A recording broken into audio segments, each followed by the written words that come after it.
important issue for a film like this that we at least address the relationship between the Asian Well, debt let me and- put it this way. The risk you're running, I mean, there is a chance nothing happens, that there is a soft landing, okay? Which is in fact what I hope for. Right. I believe personally that the chances are probably less than 50% now. Mm-hmm. But it will be considered crazy until it happens. That's a characteristic. It's like trying to talk in the 1998 about that the dot-com crazy is crazy. People will believe you after the crash, not before. Mm-hmm. So you either will be talking into the wind, Mm-hmm. or after the fact, it's done. So, and then everybody will have heard about it, it will be a cliche. You go from unbelievable to a cliche with about 2 days interval. Okay? Yeah. From unbelievable to prophetic. Yeah, if you went, but No, but I but- mean that's not a strategy here at all. yeah, but I'm I just realize saying the this risk, is yeah. is the risk you're running with that direction. I'd Okay? rather stay away from it for now. But there are valid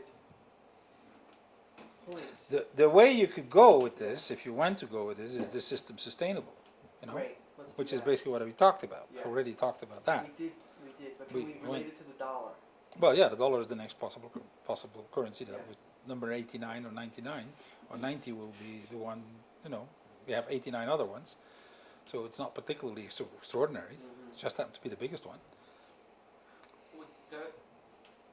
Does the addition of a complementary currency stabilize things such that the dollar won't join that That's wrong. community? It's wrong. The likelihood of I didn't know. the complementary systems being of a scale that would counteract that is very low at this point. The opposite will happen after a crash. The complementary currencies will become much more important, and you better have a couple of good designs in place to avoid that. What happens in such a wild context is that they implement systems that are themselves unstable. Argentinian Credito, okay, which was fiat money created out of nothing, just like national money, and it blew up, predictably. I told them that, you know, but I mean, that's where, but that's pretty sophisticated stuff. I don't know whether why you have to go there. No, I'm not going to. So I didn't know we were rolling, but we are. Are we? So Okay, good. Let's pick up with how to make long-term thinking profitable, but not. That's a very difficult one. Okay, but go on. I want to ask it to you, but I don't want. Please don't give me the answer of the proposed currency backing, but in a simpler way. How do we make long-term thinking profitable?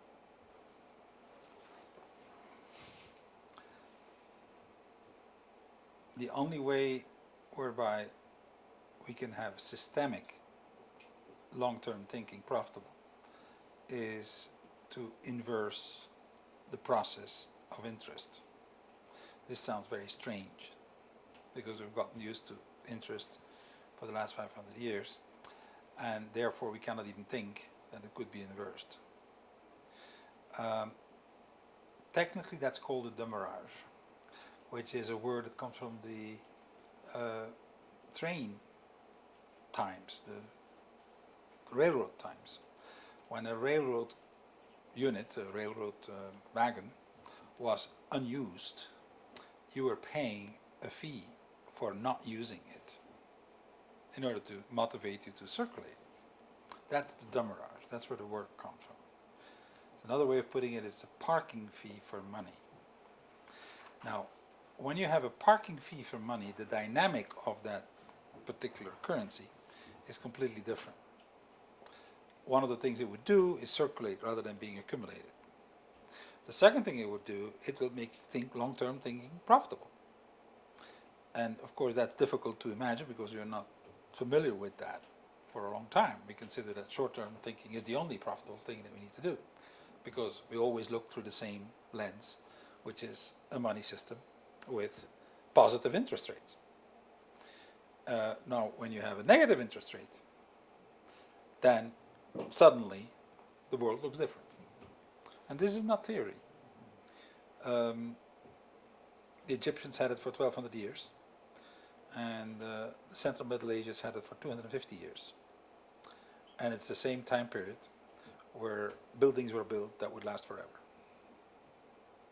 So there is a direct correlation here. Now, that is what will make, but would be necessary to systemically make people think long term.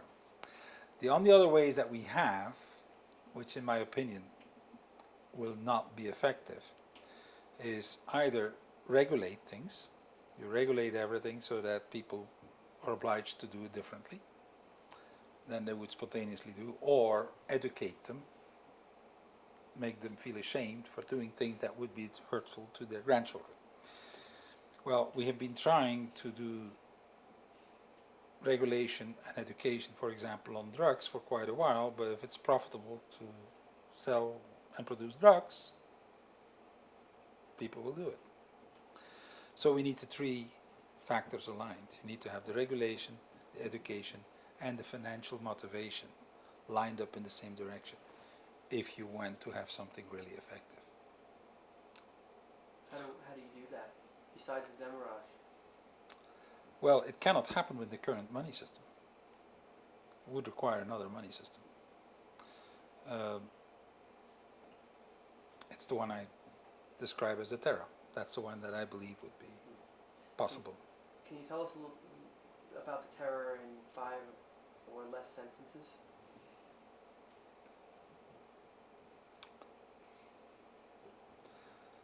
Can try. Elevator Not sure I'll pitch. succeed. The Terra would be a global currency that's used for international trade among corporations. It is designed as a currency that would be inflation resistant and that would be independent of the rest of the national systems. Just like oil is independent of the national system, it's a global system. It's fully backed by a basket of commodities, and the storage cost of these basket is actually the demurrage cost. This idea was actually inspired by the Egyptians. The Egyptians were doing that with corn. And when you had corn units as a unit of account, the farmers would bring corn to the temple where they would store the stuff. They would give them a receipt. It was called ostraka, or ostrakon in singular. And it would basically say, there's a receipt today, 10 bags of corn with the name of the scribe that received it and the date. And that was the money. You could go out with that and you buy a goat or pay someone to plant a palm garden or whatever it would be. That was the common currency in Egypt for 1200 years. And it actually motivated people to invest in long-term things spontaneously. Egypt had the most productive, the best maintained agricultural system in the world, in the ancient world. It was the breadbasket of the ancient world.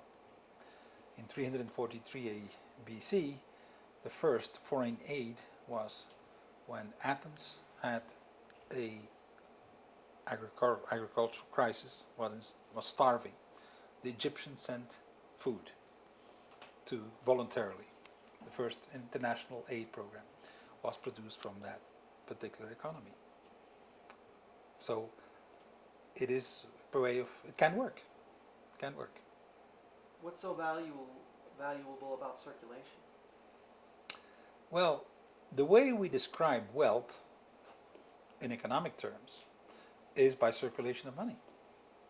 The GNP is the sum of all the financial transactions, all the transactions performed in an economy for exchange for money. So exchange is the mechanism whereby wealth is created. So it is important to have money circulate. If it doesn't circulate, if it weren't to circulate at all, you wouldn't have an economy. So that's the reason. It's pretty fundamental. What's going on here this week? Well, this is one of the meetings of complementary currency designers from mostly Europe and United States. Asia is missing, and Asia has been a very key ingredient in currency designs today. Complementary currencies, I believe, are a key tool for the transition from the industrial age to the post-industrial age, to soften the blows of any instabilities that we may have to live in. So I think I compare this whole field to the Wright brothers' planes. It's a miracle that they flew. When you look at the contraption that they managed to get off the ground, it's quite miraculous. So most of the current systems are still fairly primitive, but they have the key thing they have proven is that it can fly, and that we can learn from what the rules are that makes systems more stable or unstable, and therefore what the better systems can develop. That's how we today transport stuff from people around the world in a very routine way, because someone proved initially that it's doable. So I think this is what's happening today, is a meeting of people who are the Wright brothers of the monetary domain. They are inventing new ways of creating media of exchange other than the conventional way, which I believe is one of the key functions for the transition. What makes it worth your time to be in this atmosphere? Well, first of all, I think I can learn myself what people are doing. Ultimately, what matters is what happens in the field. What are the results? What are the problems that people are meeting and trying to... Why did planes crash? But the Wright brothers was more instructive than having another plane. So that is what we're learning from each other. What we're working, what's not working. There's also a remarkable flourishing of new designs that would be internet-based, software with open source, open programming, open money, and other concepts that are actually making the democratization of the creation of media of exchange quite realistic on an international level. It's going to be one of the spreading mechanisms of the concept of complementary currencies has been the internet. The softwares are available for free. You can start your own system tomorrow. I always find it very funny that my little laptop that I carry with to make my presentations or do my emails has 3 times the computing power that from the Central Bank of Belgium computer center that required 200 people to run in the 1970s. So, you know, we are in a new world. Anybody can create a monetary system on their little laptop.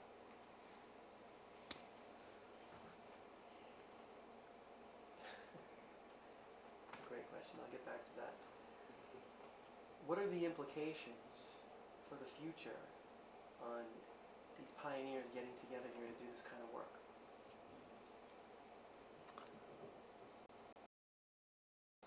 Margaret Mead put it this way: never underestimate the capacity for a small group of people to change the world. It's the only thing that ever did. I would add to that that real change only occurs when you have a convergence of 2 things. One of them is new means of action, which is basically what we're creating here. And the second one is economic need, when the old ways are not working anymore. And it's in that convergence that fundamental mutations are occurring. We are at such a juncture today. As regards to the metaphor of planes,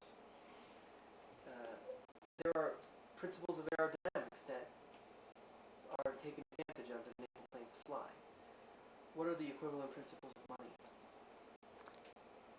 I would first make the point that aerodynamics was invented after the planes flew. They were trying to make this work by trial and error, not by theory. And when it finally was flying, then is when aerodynamics and the science of aeronautics was born. Okay, the theory came after the practice, and that's exactly where we are today in complementary currencies.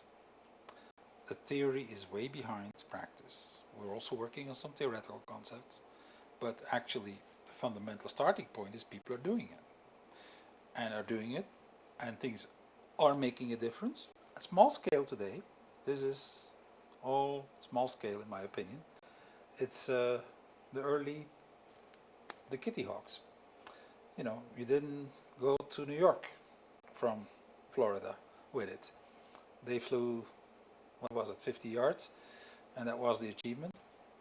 So I think we're currently dealing with mostly with small scale systems. But the capacity, the demonstration that they can make a difference at that scale is already in hand. You create other behavior patterns. There are other transactions that occur, other relationships that are established, depending on the kind of currency one uses. That by itself brings the entire field of economics back to square one. Right there. Let me give a concrete example. In Japan, there was a survey done among the elderly about whether they preferred the services provided by people who were paid in national money, professional nurses and all that, or whether they preferred people paid in furiakipu, which is the caring relationship tickets. And the universal answer was furiakipu. Why? The main reason the relationship is different. The relationship is different. Now, when the relationship is different because of the kind of monetary system you're using, we really have to rethink a lot of what we do in economics. Okay? Also, transactions occur that otherwise wouldn't occur. In other words, there are exchanges that occur that because of the scarcity of the national money would not occur. Okay? And therefore, you can start addressing problems with a completely different new tool set. The parallel that I would give is the following. Our conventional money is like a good screwdriver. This is fantastic for screws. And as long as you're dealing with screws, you're in great business. Competitive economy or national money or conventional systems are great. When you start dealing with the other issues, it's a completely different game. We're more dealing with a paintbrush. Now we can start to try to paint with a screwdriver, but it won't look pretty and it's not terribly effective. Now just imagine, let's invent a new tool called a paintbrush, and we can start doing very different things. The behavior pattern is different. Behavior pattern is different. Just think about this.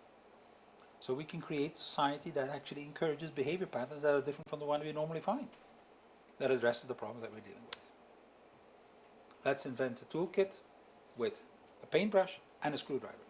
That way we can deal with a much broader range of issues than we currently do. Are there currently any,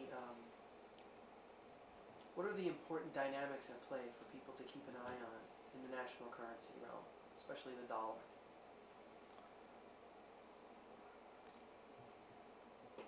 Well, let me start off by saying that I'm not in the crystal ball business. I'm not going to claim to know or to know better than others what will happen with the dollar. The dollar is now the global reserve currency. It means since 1945. The current patterns of both the budget deficit within the United States and the balance of trade deficit outside of the States are without historical precedent. Many people, including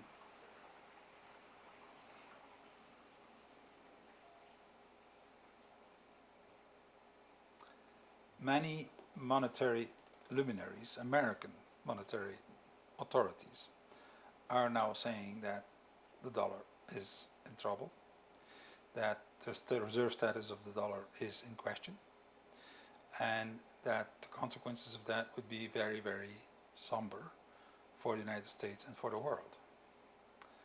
Indeed, if there is a dollar crash, that would be a tsunami on a monetary level that dwarfs everything else that we've seen so far. We have had 87 monetary crashes in other countries before. The same rules apply, it's just on a bigger scale. There are $3.6 trillion outside of the United States in reserves. If people start dumping a small fraction of this, where does the world end? Who would dump it and why? Well, What does that even mean, dumping? well, dumping dollars basically means selling dollars for something else. For euros, for yen, for yuan, for whatever other monetary unit that you care for. The dollars are still out there, someone else just has them, right? Yes, well, let me give you a statistic here. According to the Federal Reserve, out of the $680 billion that are circulating in bills, we're talking in the bill form, which is a minority, 400 billion are outside of the United States. They're circulating in Russia, they're circulating in Latin America, Indonesia, as a savings currency. Well, when the dollar drops by 10-20% and those people start panicking, they will try to sell. They will try to sell, and the trading houses or the exchange houses will become reluctant to accept dollars, so the dollar will drop further. It's called a panic in classical terms. We've seen many of those. It has, the first one, the documented one, was in the 17th century with tulips. Panics or irrational behaviors, because you're dumping something because you are afraid that the price will drop further. And when the moment of you do that, it starts feeding on itself. And that is the risk that we're having with the dollar crisis. Because there's so many of those dollars abroad, it can be a trigger, a financial trigger, it can be an accidental trigger, an imprudent word from someone. It could be anything at this point. It could be a geopolitical one. So, as I said, I'm not in the crystal ball business, but a number of people are concerned today that have more authority than I do. And if it does happen, I believe that we can contribute is some mechanisms that actually soften the blow. That is also part of what the meaning could be of complementary currencies. What's it like to be in one of those official positions in terms of your freedom to comment on these types of issues? Well, if I were still at the central bank, I wouldn't be able to give this interview.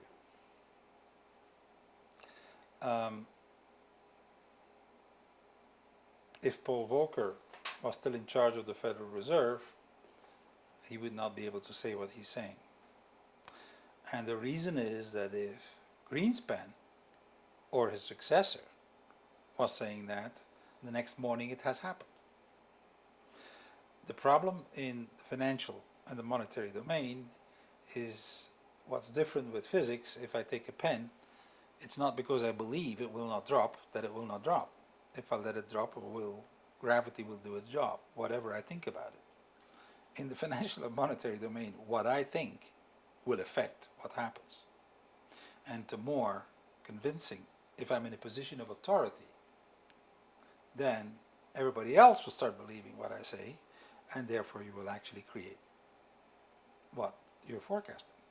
It's a self-fulfilling prophecy, which is the reason that we're dealing with a confidence game.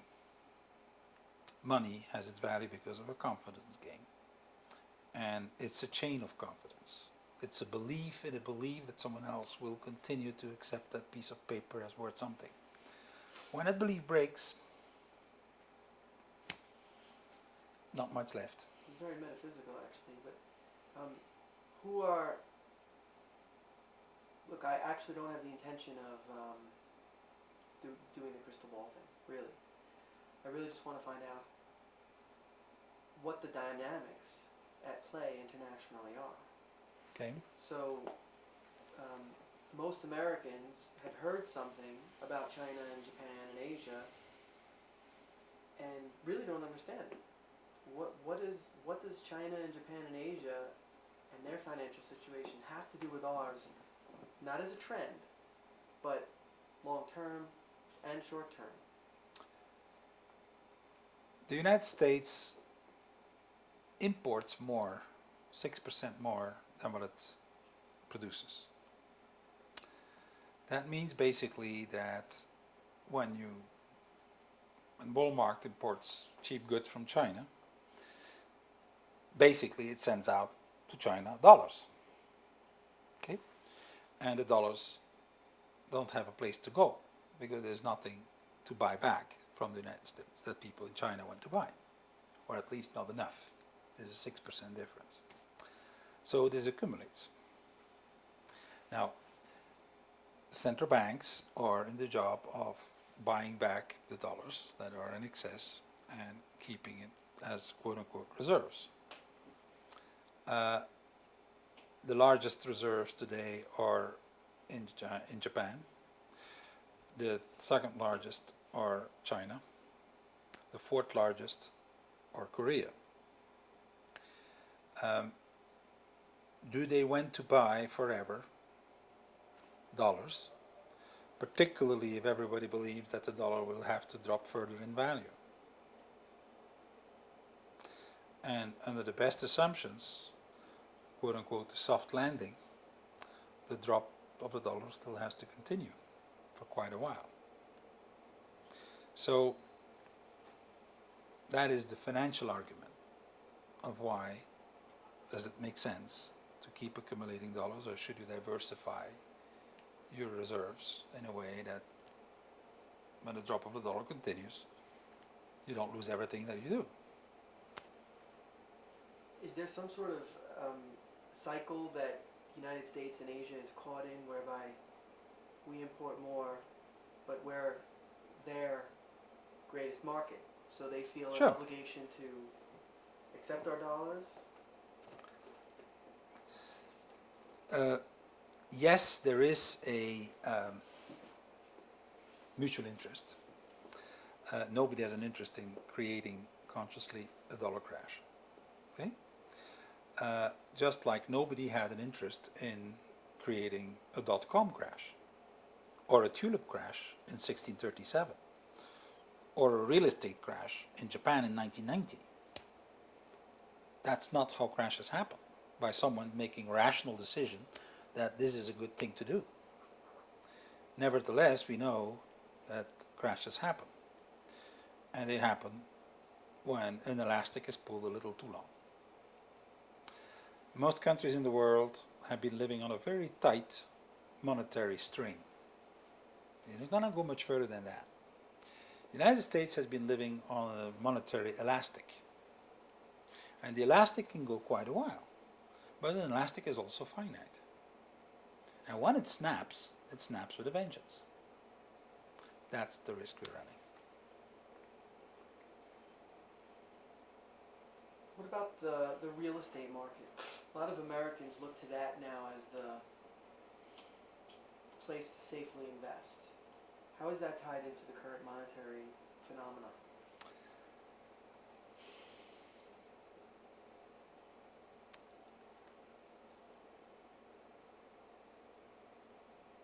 Personally, I happen to believe that the American real estate market is a bubble. That is the next bubble after the dot-com bubble. The reasons for these bubbles on a monetary domain is that we have been functioning on a credit mechanism. Money is created through credit, and we have gotten through credits off the map. You know, everybody has been borrowing to the hilt. Now, where do those dollars go?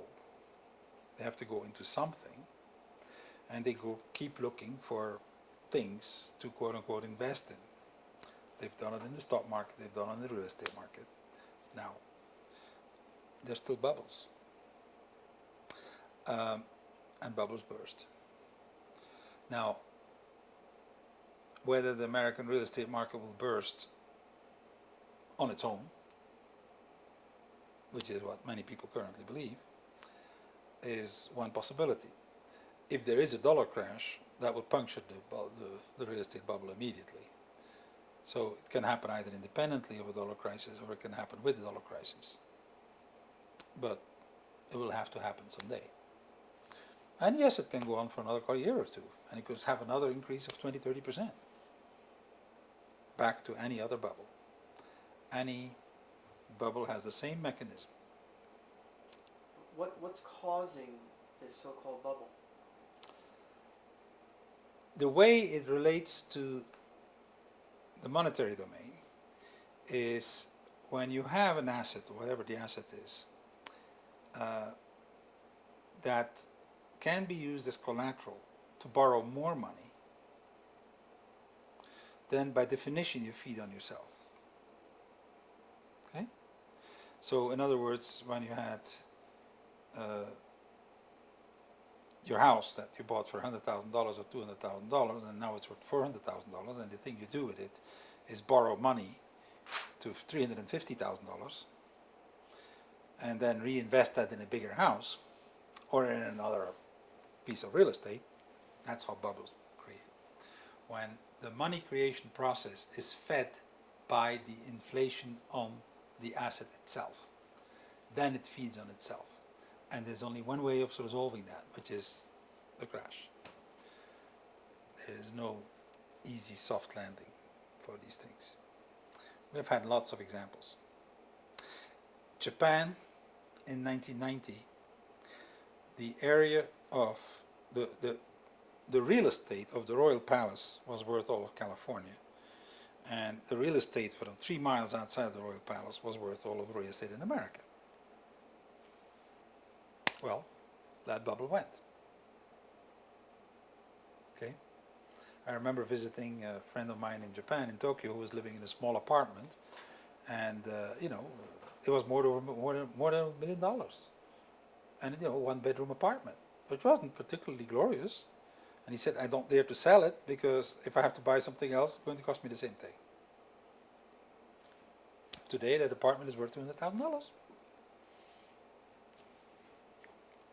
So Gotcha. that's what happens. So what about, so I've heard this figure that 95 or 97% of the $2 trillion in daily transactions that occur in world financial markets is simply money making money off of money. Can you explain that phenomenon? The volume of foreign exchange trading, i.e. one national currency being exchanged for another national currency, the dollars for euros, for yen, for pesos, for whatever,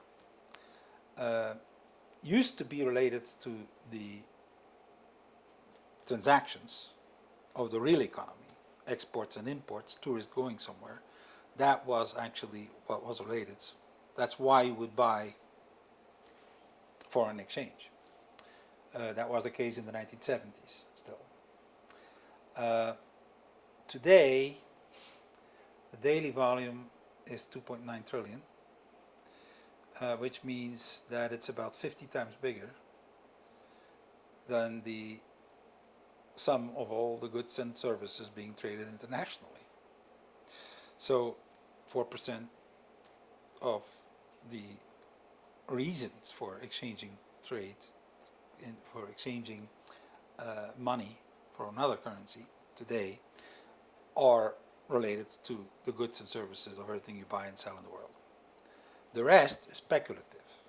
That basically means that people are buying euros because they believe tomorrow the euro will be worth more dollars than today. And then when that is done, they can resell it and make the profit. Speculative transactions are actually a good thing as long as it is a froth on a river. The statement that Keynes, the economist, one of the best-known economists of the 20th century, said was, as long as speculation is a bit of froth on the river, it is actually providing a good service, which is liquidity. But when it becomes the river and the real economy is a little bit of froth on top of the speculation, when the global trade is become subject to the vagaries of speculative activity, of a casino, we are in trouble. Are we there now? We are in there now, yes.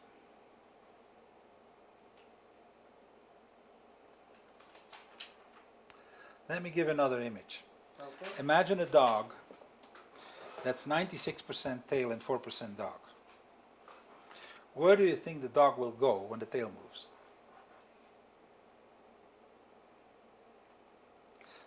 The dog is the real economy. The tail is the speculative activity. That's what we're dealing with.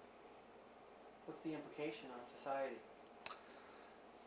Well, the result has been 87 monetary crashes in 87 countries over the last 22 years. What does that look like for a nation usually?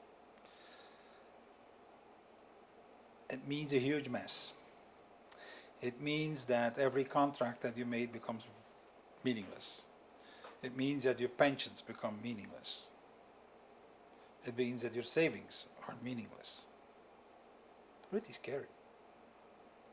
Pretty scary. Out of that can come all kinds of strange things. From my view, fascism in Germany is a direct result in the 30s of the hyperinflation of the 20s. When you have an economy, a monetary system that's collapsing, there's no middle class left. Argentina had the richest, most educated, most diverse middle class of Latin America. It's gone. That's what it means. And the political implications of a society that doesn't have a middle class, you have a few very rich people and the rest doesn't have anything. Democracy is a tough, tall order. So we lose more than economics.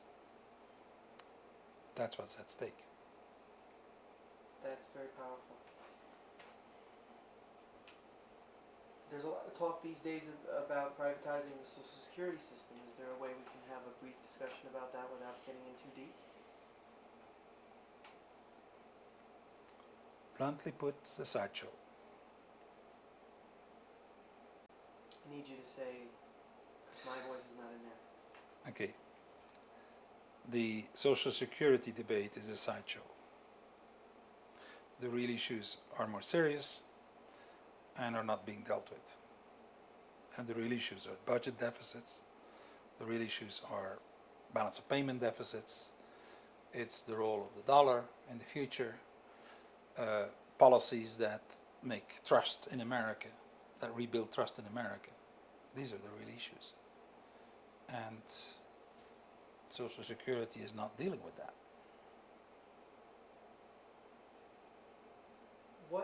What's possible if we take this speculative economy, this massive capital movement in the world, and we put it in the hands of entrepreneurs, young people, nations with untapped potential? What happens? I believe that if one provides to the people a reliable, stable monetary system, that will give them the impulse to be creative, to be entrepreneurial, to create wealth for themselves and for others. If you're living in an environment where the monetary system is unstable, whatever you do becomes meaningless. You can have a very successful business and be bankrupt the next day because the bank will withdraw the credit that you need or whatever else because there's a monetary crisis. The monetary and banking crisis are a meta-level problem that affects every sector of society. If there is a crisis, a particular airline goes bankrupt, an airline goes bankrupt. Other airlines are around. If the monetary system goes bankrupt, everything goes bankrupt. So, it's a monetary and a banking crisis, or everybody's business. And that's what makes the difference between that sector and all the other sectors. What we learned in the 1930s in the United States and elsewhere was that governments should not allow the banking system to go belly up. They should bail out the banks when they're in trouble, because the entire economy will fall apart. What we may have to learn in this particular crisis, that may or may not be coming, I hope that it won't, but is that governments can go bankrupt by trying out to save out the banking system. That's the risk that we currently have with Japan. That's the risk we have currently in the United States. And that's the kind of scale of an issue that is not being addressed. The debt, the national debt. Every nation has one. U.S. is what, 8 trillion? Yeah, well, more than that one. Okay. It's huge. I don't know the exact number. Is that, is having a national debt sort of like some sort of driving force of a working economy? Is it real? I mean, there isn't even enough money to pay it back. National debt, when the only way of creating money is through borrowing, through debt, is a tautology. In other words, you need to borrow money in order to have the economy functioning. By definition, there is no other way of creating dollars. If everybody were to reimburse all the debt, including the government, there wouldn't be a single dollar left, by definition. And in fact, there would be some missing because you never had the interest that was due, that accumulated, would never be repayable. So it's a game that cannot stabilize spontaneously. That's why, unfortunately, we have in our current way, our current monetary system, it tends to go like this. In other words, it blows up and then crashes down, where new debts are actually put back to reasonable levels, and then you rebuild it up. That is one of the instabilities of the current system. As long as we are living with that single system, we're going to have that problem. Just a question of timing and scale. I'm going to ask questions that have no connection to one another now, just to pick up the last few. Mm-hmm. As regards complementary currencies and any sort of financial alternative systems, Mm-hmm. what do you say to the people who say that's a little too, tree-hugging, pie-in-the-sky kind of lovey-dovey California thing? It won't work. People who say that complementary currencies can't work typically are not aware that haven't thought through the fact that frequent flyer miles is a complementary currency. They all use it. There's currently 14 trillion frequent flyer miles in circulation. Okay? 1.4 trillion is added every year. So this is not small-scale stuff. It just doesn't have much of a social value because the only thing it does is buy some loyalty for some particular airline alliances. But saying it can't work means you don't know what you've been living in. Look around. The second thing I would make as a remark is lots of people were saying before the Kitty Hawk that nothing heavier than air could fly, until they prove it could. What's not known is that the first time that the New York Times reported that the plane had flown was 4 years after the fact. And the only reason they did it was because the president of the country was witnessing a demonstration. So we are in fact already in a situation where there are lots of planes flying. No president has looked at it yet. So the media hasn't taken it seriously yet. So, just a question of time. What are the key challenges over the next 3 years? For who? for the complementary currencies to? I think that the complementary currency movement now is getting to a point where there will be some quantum jumps in terms of going mainstream. The kinds of domains that I personally am working on right now are things like a healthcare currency that would actually motivate people to be healthy. Because currently, the current medical care system, because we don't really ever have a healthcare system, we have a medical care system. Someone makes money only if you are sick and alive. So we've gotten a very good system to keep sick people alive. Okay? We can think it's completely normal, but in fact the Chinese traditional medicine had a very different game. In their game, if I were your doctor, I would pay you when I'm healthy. Let me rephrase that. If I am your doctor, you would pay me when you're healthy. And I would pay you when you get sick.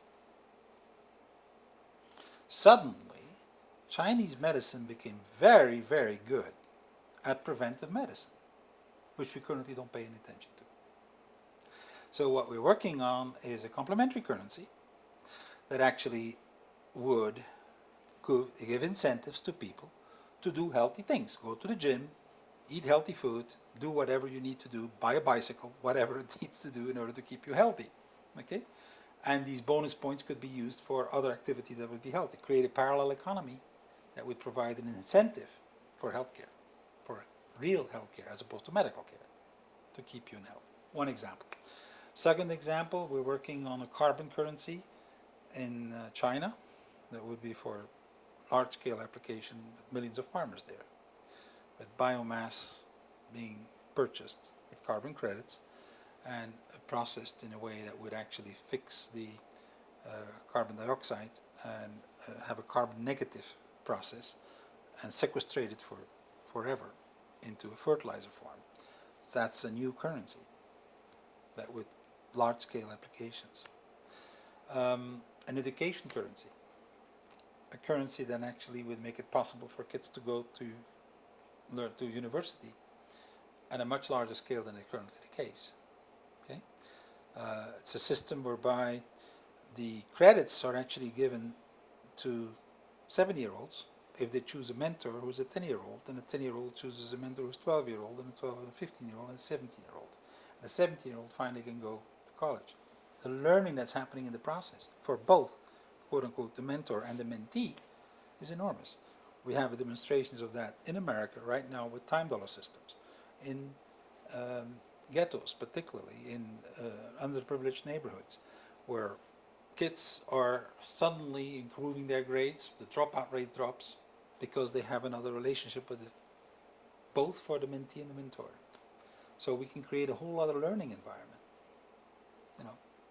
through complementary currency. Complementary currencies, what they do is they link unused resources with unmet needs. That's what they do. And if you can identify an unmet use and an unmet need and an unused resource and create a link between them, you provide a service that will solve it. In the simplest way, a frequent flyer mile, the airline buys loyalty for an empty chair. The empty chair is an unused resource. The unmet need is the loyalty. So that's how they invented that system. But we can do it in social domains with a lot more interesting effects, addressing our social issues that we currently have, without having to need taxes, without needing bureaucracies, on a decentralized level, to private initiative. An extraordinary way of dealing with this. It really is. We're going to wrap in about 6 minutes. Okay. So I'm going to ask you questions on a minute or less answers. Okay. Indigenous monetary systems. Mm-hmm. What can we learn from them? Well, the best example that comes to mind is the Balinese system, which is a dual system. The indigenous societies that honored feminine values always had dual systems like that.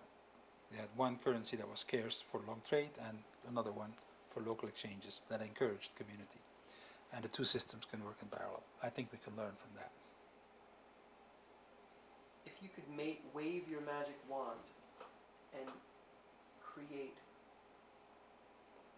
the monetary system from scratch,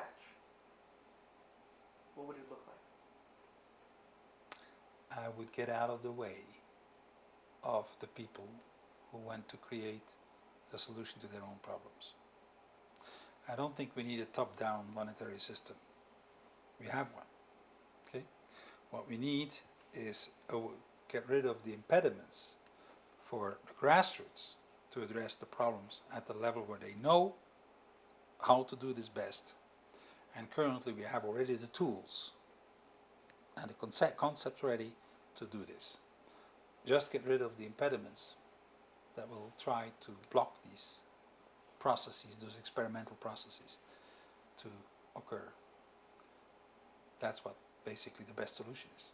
I believe that the capacity for the human family to be inventive and address its problems in creative ways is infinite. Just let them do it and give them the tools. Get out of the way from blocking the tools to be used in a proper way. What is your idea about the evolution of consciousness?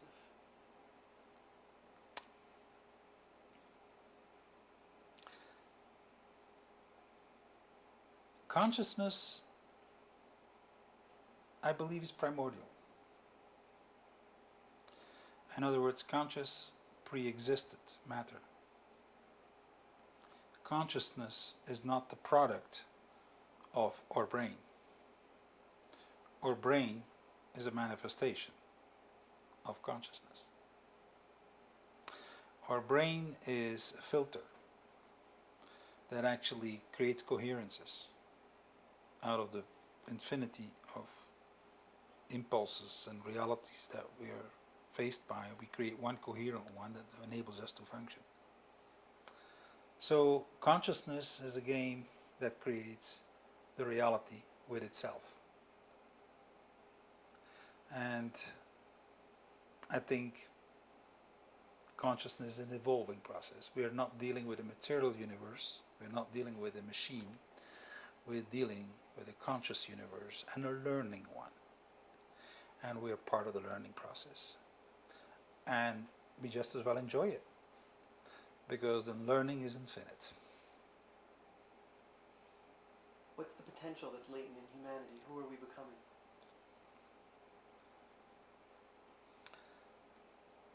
I think the potential of humanity is infinite. We are only limited by the games that we create and limit ourselves. One of those games happens to be the money system, but there are many others. We have social structures, we have habits, we have even language. Each language is a very narrow space for communicating with others. Every language is another perception of reality. So everyone, as I said, every child is a genius. If we can find out what he or she is a genius in and give him the means of manifesting it, what kind of planet can we create? How does money, It's unthinkable. what is the function of money in that paradigm? Money should be a tool at the service of consciousness, evolution, and humanity. Money is not created by the gods or by nature. It's something we invent ourselves as a tool to make our exchanges more efficient. We happen to have believed that it's a neutral tool. We're finding out it's not. Now we can conceive systems, monetary systems, that actually create the kind of society and support the kind of values that we want. We can do social engineering with monetary engineering. Monetary engineering is a tool for specific objectives. Give me a particular objective and we create a currency that actually can support it. And that, of course, is very relevant in the domains that we have been very ineffective so far, or less effective so far, using only one particular screwdriver or money system as it is, as a monopoly.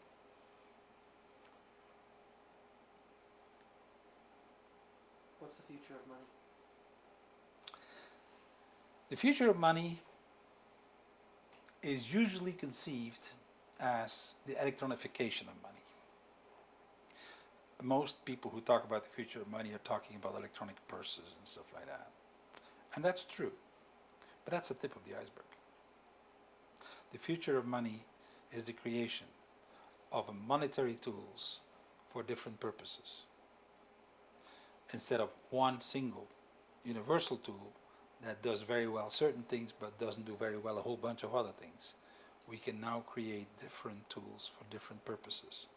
And the future of money is the awareness of that potential and the manifestation of the tools that will liberate human creativity at any level.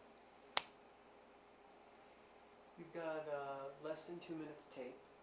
I'm done. I have one quick question, if I may. What is it? You talk about all these different targeted currencies, to use the term I first heard from Arthur. I feel overwhelmed with the idea that I'm going to have to manage 5 or 6 different currencies, one for my health, one for my frequent flyer, whatever. Is there a short answer to, because I imagine other people have that same response. It's a bit hard enough for me to manage my dollars. How am I going to have to manage 5 or 6 currencies? You got 30 seconds.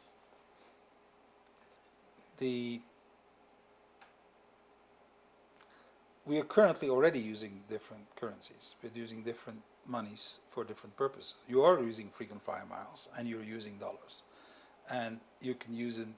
Not everybody has to use all the currencies.